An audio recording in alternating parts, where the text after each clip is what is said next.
Welcome to the Dream Journal from the studios of KSQD in Santa Cruz. The Dream Journal is a weekly show where we explore the power of nighttime dreams through conversations with dream experts and with you. So there's no those violins. Time is keenly found. We are not alone. In the words of Carl Jung, who looks outside dreams, who looks inside awakens.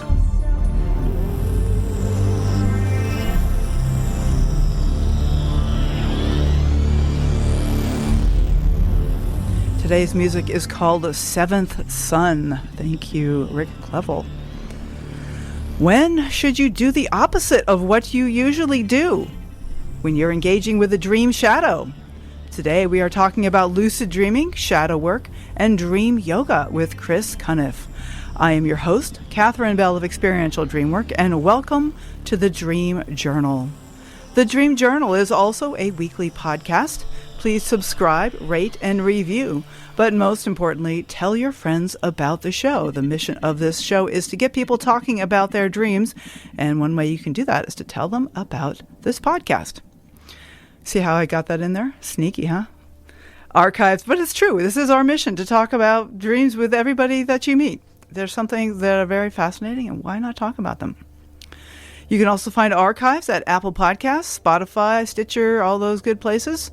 Or you can go to the webpage, ksqd.org/the-dream-journal. And we know you guys are listening because the Dream Journal is consistently among the top a dozen or so clicks that people do at the ksqd.org website. So thank you so much for tuning in. So I'm going to start with my personal dream work. So this week, we hear all this stuff about how people compose music in their dreams and they have these wonderful ideas. I woke up in the middle of the night, like 2 o'clock in the morning, a few nights ago, and I was singing a brand new song. I seemed to be learning it while I was singing it in the dream. And there was crazy, crazy chords playing a giant guitar. Listeners will know I play a ukulele, much more manageable. But I woke up and I'm like, wow, what was that? And I went out to the other room and I got out my ukulele and I could not remember a single word or a single chord, nothing. But there is this thing I have read about, that there's this post-REM state creativity period, a period shortly after waking up from a REM dream when your creativity is at a max. And so I'm like, okay, I'm here with my ukulele. Let's see what comes. And I started playing a few chords and I kind of started coming up with lyrics, and voila, I have a songlet. So it's not complete, but there is a way that this dream, even though it was not the song I dreamed about, it still sponsored a song in waking life. So good luck with your dream creativity. It's in there knocking on the door. Chris is a graduate of Holy Cross College and Harvard Law School. Not that many lawyers here on the show, but we got one today. He has a career background as an entrepreneur in both law and real estate. In 2015, Chris founded Lucid Coaching as a creative vehicle for offering coaching services to clients and for publishing articles and videos about dreams, personal development, and spirituality. Chris currently serves as a board member and volunteer facilitator at Bliss Spiritual Co-op, a Charleston-based retreat center where he facilitates discussion groups about dreams and other topics. And you can find Chris Cunniffe at lucidcoaching.com and also on social media at Lucid Coaching, all one word. So the guest is Chris Cunniffe. He spelled that name Cunniffe. And we will be right back with Chris.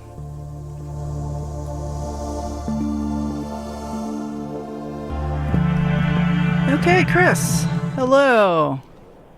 Hey, Catherine. How are you? I'm doing great. Thanks. So glad to have you on the show. We had a last-minute cancellation, and I'm glad that you could jump in. I actually met Chris just a few weeks ago at the IASD conference, and I'm so glad that I did. So welcome. Thank you. It's a pleasure to be here. Great. So I wonder if you could start by just telling us about your journey with dreams. I understand that you're a lawyer or at least a graduate of law school. And would you say a little bit about your background and what drew you into dreaming and other spiritual practices? Yeah, sure. I'd be happy to give you a little background. Yeah, I think Please. I'm a little bit of an unusual background for a dream teacher. Mm-hmm. I was a lawyer for 8 years, and then starting in 2004 or so, I started a real estate business, and so most of my background is in that area. But starting around 2008, 2009, some of the books that I was reading at that time were offering encouragement to tune into your dreams, which wasn't something I had done seriously in the past. And gradually, and then I'd say starting around 2011, with greater seriousness, I really started tuning in and was amazed by some of the insights I got and really some of the transformative elements that came into my life from my dream work. Do you have any examples that you'd like to share of some of the early inspiration? Yeah, I can give you a good example. As a matter of fact, this maybe gives me an excuse to sort of transition a little bit into the structure I was going to offer today, where we talk about this theme of doing the opposite. Yeah, perfect. So doing the opposite in my coaching work is basically taking an idea from mass consciousness, some dominant belief we have in our culture, and then maybe doing the opposite. So the first area where I like to do that is how our culture looks at dreams. Our culture tends to devalue dreams, unfortunately. True. It tends to think that this is the random firing of neurons. This is sometimes the feedback we get from the scientific community. And even sometimes when science is right, like sometimes we hear scientists now say, well, it's consolidating memory. And that's probably some function of what dreams are doing. But that also can lead to dismissing maybe the deeper layers of dreaming. Yeah. So, the first sort of thing that I encourage in terms of doing the opposite process is to take that idea and reverse it. So if dreams are meaningless, if they're the random firing of neurons, then they instead say dreams are meaningful and can be transformative. And so this example from my own life might be just serving as a pretty good example of that. Okay. And it also helps to explain how I made this transition into this coaching business I have now. So I had this dream in 2011, and I was at a rock concert. And during the dream, I had various perspectives. Sometimes I was in the audience, like standing in the crowd. Sometimes I had a view above the crowd. Sometimes I was like in the concession area. But one thing that was very clear about this dream is that it was a Milli Vanilli concert. And sorry, maybe I shouldn't laugh, but I can tell you. Yeah, exactly. Some of our listeners who are younger might not know who Milli Vanilli is, but in the 90s, they were a pop act. And they were known, or best known now, for the fact that their Grammy award was revoked, because it turned out that the two guys that were performing, that you saw on the album cover and you saw on MTV, et cetera, those guys were not the actual artists. That there were two other artists that were the actual performers, and that the Milli Vanilli thing was actually a false front. So very interesting symbol that I'm at a Milli Vanilli concert. And then another element of the dream is that there's a side act. And the side act is Sammy Hagar. And some people know Sammy. He was the lead singer for Van Halen and many other permutations of his career. And some people might think, well, Sammy Hagar is just as cheesy as Milli Vanilli, right? But this is why dream dictionaries really don't work in terms of universal dictionaries. Every dreamer really has their own dictionary. And in my dictionary, Sammy Hagar is one of my favorite artists. For me, he represents the idea of singing your heart out, like leaving everything that you have on the stage, really giving everything you have to your audience. So this is an interesting thing that dreams do, is juxtaposition. Here we are juxtaposed, Milli Vanilli on the one hand, maybe representing a false front, and then something else that represents singing your heart out that unfortunately is the side act. So as this dream progresses, there's an interesting element where in the crowd, an empty space starts to open in the crowd. And where there are no people, the remaining empty space takes the form of an arrow. And that arrow is pointing toward the stage. And so I wrote this dream down, and it wasn't really until about 6 months later, when I was going back over my dreams and I studied it more carefully, that I began to understand what this dream was about. It was about the fact, as I led on when we did the introduction, I was holding myself out to the public. Hey, I'm a lawyer. I'm a real estate guy. And that was a little bit of a false front because I was holding back from my public persona the fact that I had this other part of me that was very passionate about dreams, very passionate about spirituality, very passionate about personal development. And these were the topics that I was really most excited to talk to people about, but yet I was keeping it all to myself, except maybe to a small group of friends. And so the arrow at the end of the dream pointing me toward the stage was really, I understood, to be an invitation to start expressing myself, to start singing my heart out, so to speak, like Sammy Hagar does. And, here I am today. I'm on a radio show talking to someone about dreams, and that dream was transformative for me. It sort of helping to make that transition. Oh, perfect. And so you recognized that there was a false front going on for you, and that it was more of an invitation to be authentic, and that led you to doing a lot more of the spiritual work that you're doing now. Yeah. Exactly. So the first step in that process was I got the inspiration to start a website, which is called lucidcoaching.com. And I started blogging on the website, writing articles on the website, creating videos on the website. And that in turn led to public speaking opportunities. And of course, attending dream conferences where I meet great people like yourself. And so it created an outward expression of what was something that was previously just something I had going on the inside. Okay. All right. So what are the next steps? Like, well, where do you take that next? Yeah. So let's talk about that's one element. I'm going to introduce 4 elements of this sort of doing the opposite process. Perfect. One is starting to say, okay, if mass consciousness says dreams are meaningless, then let's do the opposite and look for meaning. Let's look for transformational elements of dreams. The second thing I got interested in was the fact that mass consciousness tells us that sleep is basically a time when we shut down.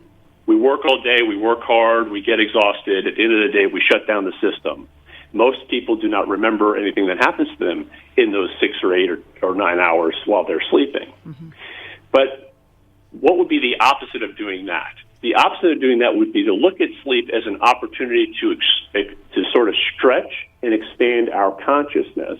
And this also includes the idea of what I'll call, in broad terms, the idea of lucidity. And so lucidity is, for me, bringing any kind of awareness to this period of time that we're sleeping. On one hand, that awareness can be simply journaling your dreams. And then on the full extent of it would be having full-blown lucid dreams, a dream where you sort of have your waking consciousness with you while you're dreaming. You'll be able to become aware during the dream state and say, aha, I'm dreaming. So another way to play with this would be to think of lucidity as a sliding scale.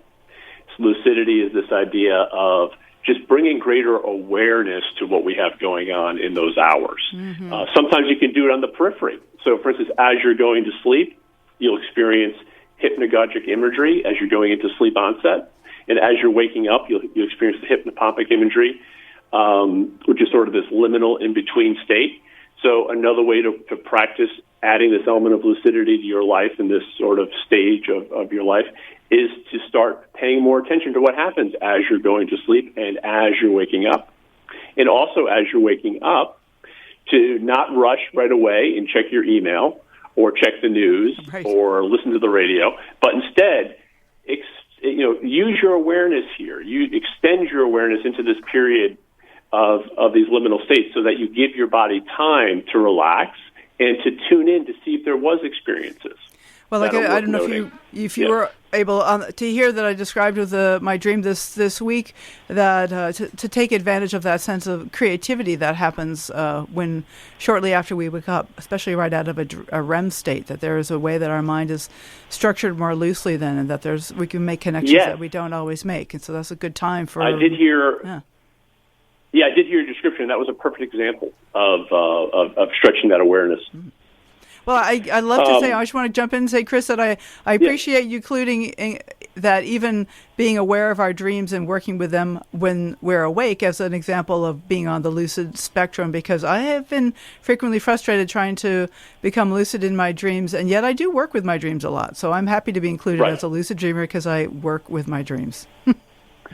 Yeah, and again, it's a sliding scale. I think the mistake we sometimes make, now there is a difference, obviously, if you have someone who's an expert in lucid dreaming who has full-blown lucid dreams, that is another realm of experience to explore, and I've had the benefit of having some really interesting experiences in that. But I talk about lucidity as a sliding scale because I don't want to devalue the awareness element when it's not a full-blown lucid dream. It's still a very valuable process. Mm-hmm. I appreciate that. Yeah, and then so the third idea that I use with the coaching work, and these ideas you'll start to see, they start to build upon one another. The third idea that we get sometimes from mass consciousness is that we should fear and possibly avoid or escape from nightmares. Mm-hmm. So we get this from some of our movies, right? When we have all these negative things going on, and you want to run away from it. You want to sort of lock the basement door and keep away from these sort of elements that are unsavory in our life. Right. So if we were to do the exact opposite of that, what would we do? We would embrace our nightmares. Mm-hmm. We would embrace these elements that are unsavory because they can be powerful messengers of what we have, of work we need to do on the inside, and that can then reveal tremendous benefits for us in our outer life as well. So, if you think for a minute about anything that you reject in your life or in your dreams, that you deny, that you disown, that you push against, the invitation is to reconsider and whether it might be worth exploring those further. And I'd like to give an example, if I could. Yes. From, not from my own life, but there's a well-known lucid dreamer. He passed away many years ago. His name's Paul Foley. He was a German lucid dreamer. And I think he has an example of a lucid dream with shadow elements that gives us an opportunity to sort of see a good example of this. So he had a dream. He was working on his lucidity so that when he'd experience things in the dream that were unusual, he tried to he started to develop a process where maybe he should engage with these things. So he has a dream where he's being chased by a tiger. And initially, he buys into the mass consciousness thing. Okay, I need to run away from this tiger. I'm in the middle of a nightmare. I need to run away. I need to flee. But then he catches himself and he says, well, wait a minute. This is a dream. So he turns around, he gets the courage, he faces the tiger, and he basically asks the tiger, stands his ground a little bit and says, hey, who are you? And as he asks that question, the tiger seems to be taken aback and surprised, by the question. And the tiger then transforms into his deceased father. Oh. And the father is saying, I am your father, and now I'm going to tell you what to do. Oh. I'm going to tell you what to do with your life. And this was bringing back for him sort of a pattern of behavior where he did not have a good relationship with his father, and his father would often, insult him and tell him he was doing everything wrong with his life and whatever like that. And in prior dreams, he actually admitted that when he would become lucid and see his father, he would beat up his father. Ooh. But this particular dream, he understood differently that this was an invitation. And instead of running away from his father or the tiger, in this case, he actually enters into dialogue. And it becomes a very constructive dialogue. At the end of the conversation, they actually shake hands. And then his father seems to sort of vaporize and slip into his own body. And he remains the only person in the dream. And he said after that incident, his father never appeared in a future dream as a threatening or insulting figure. Instead, that basically that dysfunctional element that he had going on, that shadow element that had been unresolved, had been resolved. And so I think that's a really good example of the advantage, because that led to healing. That led to a healing of a major element of his life. So this tiger that was pursuing him and showing up also as a negative father figure was trying to integrate something in this person, and so that's why he kept coming back. It was something important, apparently, that shouldn't be ignored. So even though nightmares don't feel good, because they don't feel good, there's something important happening here. Right, and this is the thing, especially recurring nightmares. Okay. If it's a recurring nightmare, that is a just flashing red light that says, hey, this is important. There's something going on. It's a message. I think of it as a message from your inner self. There's something important that you're missing. Right. There's something about your current belief system or your current set of dominant thoughts that is off. And it's an invitation. And sometimes dreams or nightmares, they come to us so forcefully. Some people really have powerful nightmares. Sometimes they come to us so forcefully because we're not doing other types of tuning in. So I think people that have developed spiritual practices where they're meditating more or they're doing, self-reflection more, they're able to sort of see these things without having to have a nightmare, deliver the message. But the main point here is you want to tune in and adjust. Okay. Yeah, no, I'd love to talk some more about shadow work and doing the opposite of this, but I'm aware you have a fourth item on your list. You wanted to get to the fourth? Sure. So let's jump into the fourth item, and then we'll sort of get this out of the way. Okay. But the fourth item is the biggest one for me in terms of taking dream work and then transitioning it to how do we apply this in our waking life, right? So one of the beliefs that we often borrow, most of us borrow from mass consciousness, is that there's a big difference between dream experience and physical reality experience, in that we see physical reality as strictly a physical environment, whereas we see dream reality as, a fleeting psychological environment, right? Yeah. It's not really real. But physical reality, in contrast, is perceived as rock hard, And so one of the things I want to do is to revisit with my clients when we talk about this idea. Let's do the opposite. Let's pretend for a minute that physical reality isn't entirely a hard-nosed physical process.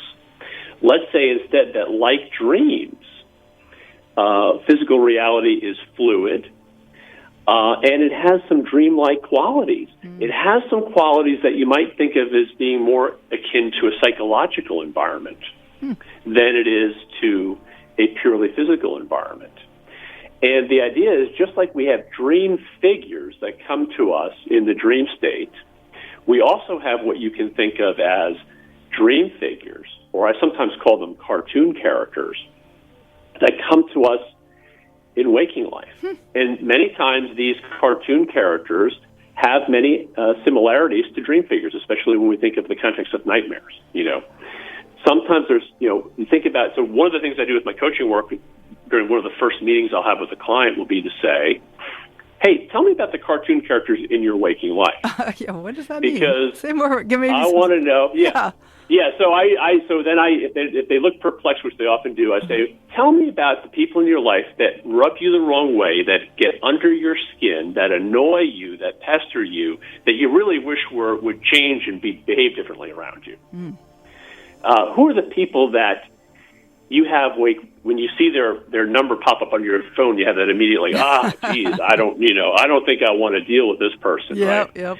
And we might think, just like with nightmares, we want to run from and avoid. We want to do the fight or flight mechanism. We want to. Sometimes we're going to fight them. Sometimes we're going to flee from them. But we're usually not going to dialogue with them, right? Yeah, true enough. So I try to look for. When talking with clients, because I sometimes tell clients, if you don't have a dream from your sleep state to share with me, that's all right. Go ahead and tell me a story from your waking life. Right. Because often you can draw the same kind of information when you start thinking about physical life as a psychological environment. You can draw a lot of information just like you can from the dream state from it. So let me go ahead and try to give an example of this. Yeah. I know this can be sort of a pie in the sky idea. So I'm going to tell you about an object rather than initially I'm going to tell you a story about an object rather than a person. So I was, a few years ago, we have a beach community near where I live in the Charleston, South Carolina area, and we have a beach community nearby called Sullivan's Island. And I went out to Sullivan's Island, and I parked my car, went for a beach walk. I came back, and I had a bright orange ticket on my window shield. Darn. And I look at the ticket, and it's because I had one of my tires was just barely touching the pavement, and that's against the rules. And so I got this, whatever it was, $50 parking ticket. And my immediate reaction, as you might imagine, was sort of annoyance, anger, and frustration. But I had been training myself to sort of like we talked about Paul Foley in The Dream, to sort of just like gather yourself and see if you can pivot. Whenever anything negative happens, see if you can pivot and look at it. And is there some symbolic quality here that I can understand better? And as I thought about the parking ticket, it came to me as an immediate aha, because I had a month or two before that, my real estate company had gotten another, call it finer ticket from Sullivan's Island, because we had put a real estate sign in the yard of a house that we were selling, and they wrote me a letter saying, hey, you guys don't have a business license to do business out here, and so you need to do X, Y, and Z. And they collected a nice $500, business license fee so that we could put a sign out there. And at the time, I thought, I've been nickeled and dimed by this small little town. And as a matter of fact, if I remembered, when I was driving to the beach that day and I saw these other real estate companies that had signs in various properties, I remember saying to myself, I hope you all have your business license fees paid up because, you're going to get nickeled and dimed by the town, And so getting the parking ticket made me realize, this is a symbol. It's reflecting back to me my own belief system. It's reflecting back to me that I believe Sullivan's Island is a place where you get nickeled and dimed. That if you have your tire barely on the pavement, you're going to get a parking ticket. And it was able to use that and say, okay, I need to pivot. I need to change. It's like that same kind of thing that a nightmare can do sometimes. I need to make a change about my dominant thoughts about this place. And then I started to remember that I used to live on the island, and I used to do, we used to have these bonfire parties out there, and I started having all the positive memories about that. And then I remembered that I proposed to my wife on Sullivan's Island, and I remembered the place where that happened. And I could really feel this very visceral shift in my body happen immediately, and I suddenly was very thankful for the parking ticket, because it had caused me... I believe it was a message from my unconscious or from my inner self that I had something off with my system of beliefs, that there were other systems of belief and thought that would better serve me, and that this was an opportunity to make that shift. Wow. Okay. So using a waking life moment as if it was a nightmare, turning towards it and embracing it. Embracing it. In this case, I'm not embracing a dream figure. I'm embracing a dream, or I might be embracing the entire council out there, maybe, right? But in the immediate moment, I'm embracing the actual physical item. And there are other examples, of course, you can give where you actually have waking reality interactions with actual people. If we have time, I can get into an example of that. Okay, well, let's do that after we come back from the break. So glad to have you on the show, Chris. This is Chris Cunniffe, and his website is lucidcoaching.com, and you're listening to The Dream Journal. My name is Catherine Bell. We are broadcast live from the KSQD studios in Santa Cruz and co-broadcast live in San Jose by KCXU.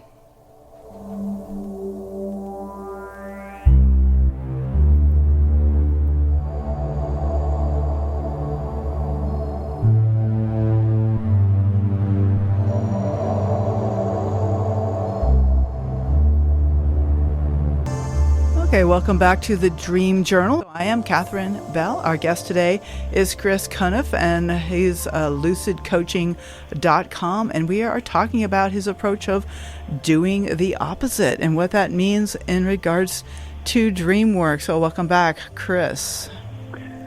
Great, I'm glad to be back. I wondered if you wanted to get into one of those examples that you were hitting at right before the break. Yeah, so, just to reposition ourselves, we're talking about the idea of looking at waking life as having dreamlike qualities. Yes. And it might be helpful to offer a little bit more background about that idea, because I'm borrowing that idea from a lot of different traditions. It's really one of the oldest ideas, both in Eastern and Western civilization. In Western civilization, if we think about the Plato's cave example, where Plato gives the example of people looking at shadows being displayed on a wall, thinking that's the actual reality, but in fact, they're just looking at shadow play, and the ultimate reality is somewhere else outside of the cave. And then, if we want to look at Eastern culture, In the Taoist tradition, there's the story of the man who dreams of the butterfly. And then he wakes up, he starts to question, wait, was I dreaming of the butterfly, or am I the butterfly dreaming of me? You start to have this sort of confusion over which is which, right? So this is a really, really old idea. It might be really the oldest idea that we play with in culture. So this idea of looking at waking life as having possible symbolism and meaning, we get a little bit of that too with the Jungian tradition, where, some of the shadow work that happens there, where we're understanding that we're projecting ideas onto objects and getting things back. So, but also, Buddhism plays around with this to some degree as well. The Tibetan Buddhism school, which some people refer to as dream yoga, it's a variation of lucid dreaming practice, but has deeper roots. But one of the things they do as a method of sort of teaching lucid dreaming under that tradition is to start looking at your simple objects in waking life and looking at them as more dreamlike. And one example is to look at your coffee in the morning and say, I'm about to pour, my dream coffee into my dream cup, and I'm going to pour dream milk into my dream coffee. Start looking at it like that. It just take away a little bit of the rigidity that we tend to use when we look at waking life in a little more fluid environment. So not only are waking life, the physical reality, treated more like a dream, but also treating the physical reality, or treating waking life at least, as a little more dream-like. Yes, exactly. Yeah. So let me give another example of how you might see a dream figure, so to speak, in waking life. And this is, again, from my own life. So over the years, I've been involved with different properties, and for a period of time, I owned this property where we had these duplex buildings, and I was managing the property.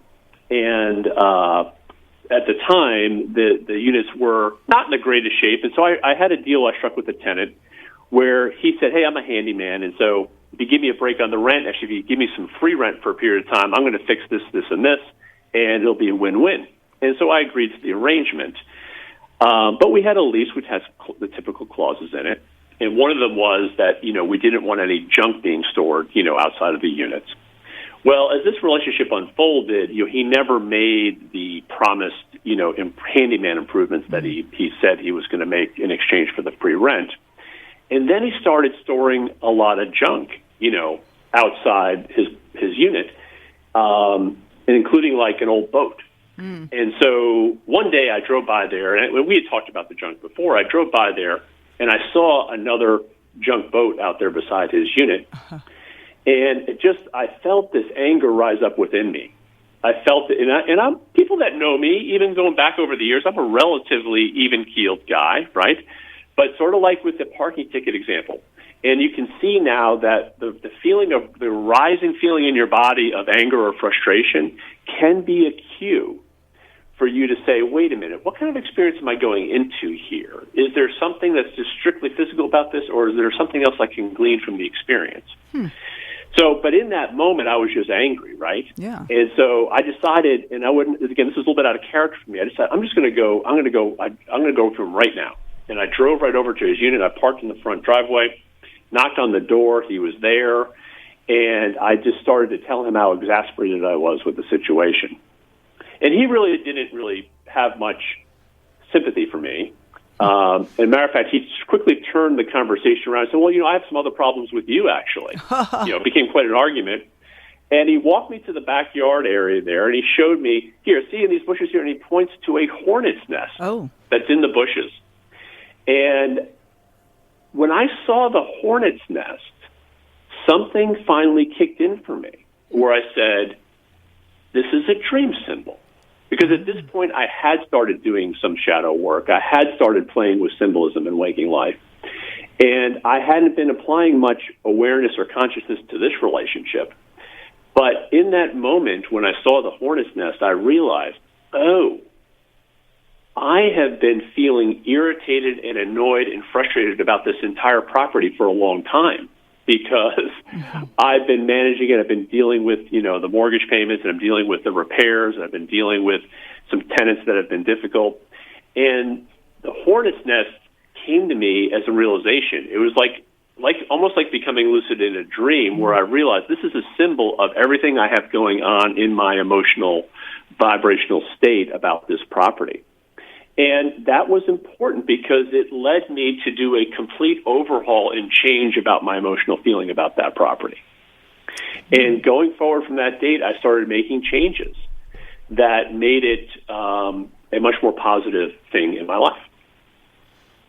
Okay, and so seeing the hornet's nest somehow triggered the sense of this is like symbolic of this like beehive over This is symbolic, yeah. When you think about how do people feel about hornets, usually people people would feel annoyed or anger. It was just sort of that energy buildup that it was symbolic of, that was representing what I had going on inside of me.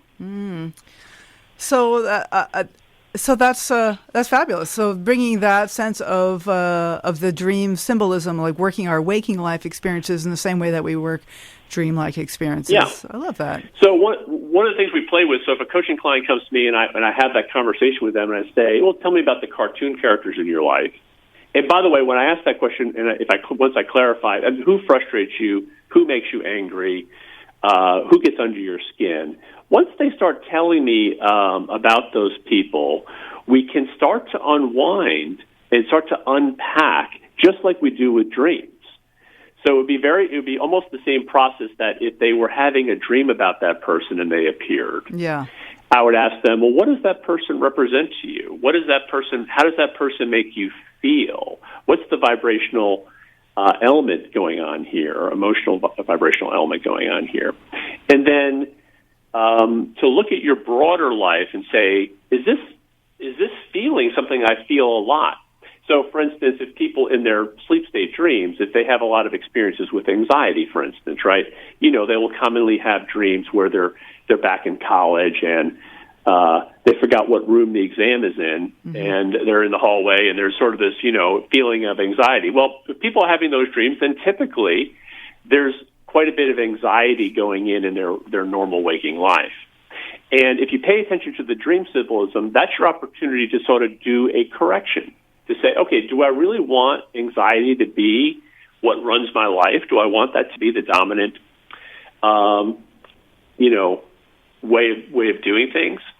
And then what I've found in my experience is that if someone doesn't pay attention to the dream, then the same or very similar symbol that was coming to them in the recurring nightmare or the recurring dream, that symbol will start to splash over into waking reality, and you'll see it with the people you interact with. And it's almost as if our inner self is saying, hey, you're not paying attention to your dream, so now I'm going to have to take it and put it in your immediate screen of your waking life. Right. And maybe then you'll see it. Well, I will say... often not...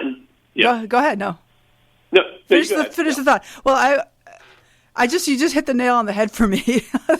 Your listeners good. will know that I have a lot of anxiety dreams. In fact, just this morning I had this enormously frustrating dream of trying to hunt through my phone and just could not get. I was trying to get from one place to another, can't get to the GPS, and I do have a fair amount of anxiety in my life. And so, but these are things I'm consciously aware of. And so they also show up in my dreams. They show up in my life. Like I tend to run late because I'm taking care of stuff, and then I'm late, and then I'm anxious because I'm late. And it's like this whole cycle. And I would say it's gotten better over time. But conscious awareness is not enough to really break this cycle for me, I've noticed. What if you have any advice about that? Yeah, I mean, I would say you probably have some belief operating right now. I'm just speculating here. I don't know you well enough to know for sure what's going on with you. But often you have some dominant belief. If you find yourself running around, trying to get things done, not having enough time in your day, you may have a belief in lack of abundance about those things. So in other words, you might say, if I don't run around and do 20 things today, I'm not going to consider it a successful day. And so you have some sort of, maybe some people in your shoes might have some self-judgment going on. Again, they're borrowing beliefs from our culture, which says, that to be successful, you need to get a lot done every day, So it is about reframing those beliefs and sitting down and saying, okay, I don't have to do 20 different things today in order to be considered successful at this. So in my example earlier where I saw the hornet's nest and I had that property, well, it was a process where I realized I needed to get some help. I needed to delegate more. And so one of the immediate changes I made after that experience was I hired a property manager. Yeah. And I let them deal with a lot of the minutia. And I was happy to pay them to do it because I had a lot of other things going on. That property ownership and rental collection thing was sort of a side business. I had my main career was helping people buy and sell real estate, and that was like a side business. And I felt I need to do both all the time. In order for me to be successful, I've got to manage this myself. I got to run this business myself. I got to do this myself, plus all the things I got to do in my personal life, right? Yeah. So for me, the conscious awareness was a little bit of a backing away and saying, who am I trying to impress by being this busy all the time? Yeah. And do I need to be living this kind of lifestyle, or can I simply start to take this to-do list and take the bottom half of it and put it on the back page and say, that stuff I'll get to if I get to it. Delegate. And start to delegate. Yeah, start to delegate and also prioritize. Start to say, you know what, I'm going to lead. And I do have a process I sometimes work with clients on to-do lists, because a lot of times what you really need to do is have a 3-page to-do list. On the very first page is things that absolutely must get done today. And often that's usually 1 or 2 things. Yep. Then page 2 is things that need to get done this week. And then page 3 is things that need to get done maybe this month or this year. And not to confuse the 3 pages. And really focus your attention to resolve the things that really do need to be immediately resolved in your life. And everything else can sort of take it easy, relax. You'll get to it when you get to it, and remove this anxiety and pressure. I think what happens to a lot of us is we start looking at the page 3 things, and we're just like immediately, oh, my God, I need to do that. Oh, my God, I need to do that. You know what I'm saying? Yep. And so it builds up a lot of anxiety. Totally. No, you've definitely hitting some ahas for me. I have a blind spot about delegating. I feel like I'm the one who does it. I have to do it. It won't get done right if I don't do it. And yet I'm like swamped with stuff. And I know this is about myself, and I need to hire some people and just let them do it. And it's not that important how well it gets done. Like vacuuming the freaking carpets. Would that be nice to have somebody else do that? To have faith? You could delegate. You could delegate that. You absolutely could. Oh, well, this is helpful, Chris. Okay. So I'm wondering, we have about 10 minutes left or so, and I'm wondering if you want to get into a little bit about this topic of counterparts or soulmates. Is this something that... Yeah, yes, sure. I'm very curious about that. I saw that on the list, and I'm like... Yeah, so during the recent Dream Conference, Yeah. I took that opportunity. You have an opportunity to apply and give a talk, and so I gave a talk about counterparts. And it's something I've been interested in for a long time. And there's really a couple different things that got me interested in it. One is I had these, what I would call unexpected recurring dream figures.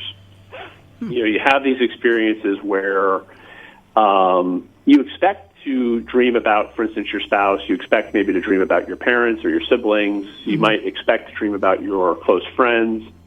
But when you start having recurring dream figures that are just people that are acquaintances, makes you wonder, why am I dreaming about them?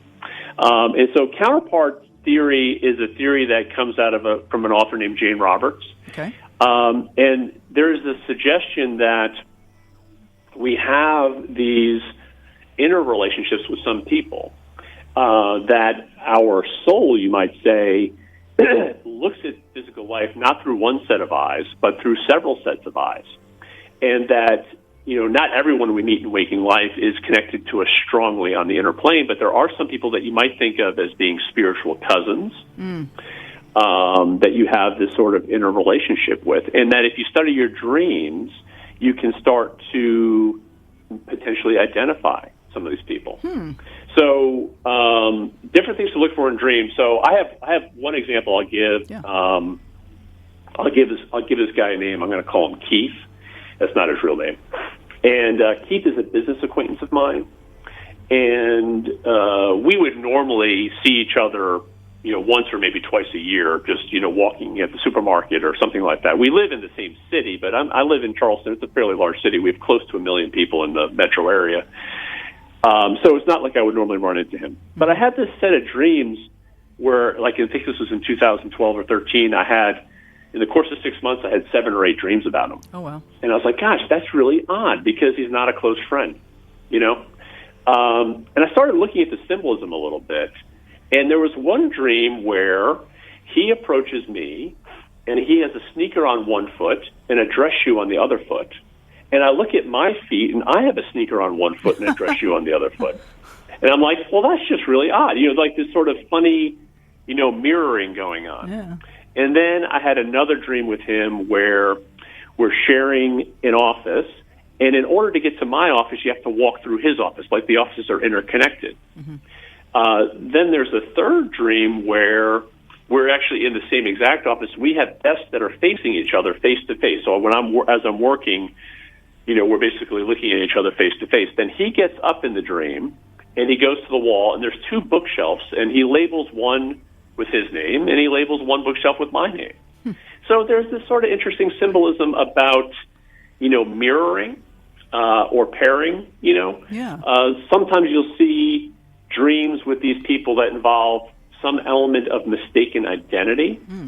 So I actually had a dream about him once where I walk into a dining hall, and there are some friends that wave me over, and there's an empty stool. And so I head toward this empty stool. But then as soon as I get to the empty stool, Keith is sitting in my stool. And it's like, how did Keith suddenly get into my spot? You know what I'm saying? Yeah.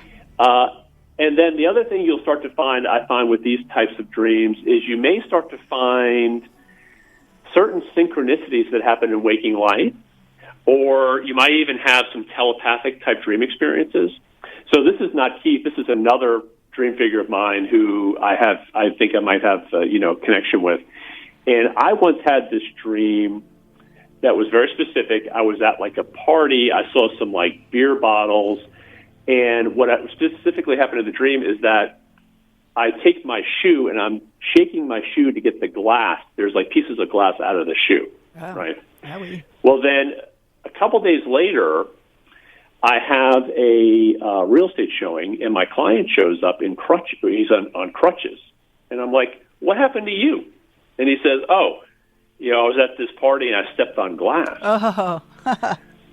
And I was like, wow, that's pretty wild. That's very specific imagery that's you coming back. And then, with going back to Keith, I was working on that presentation for the Dream Conference.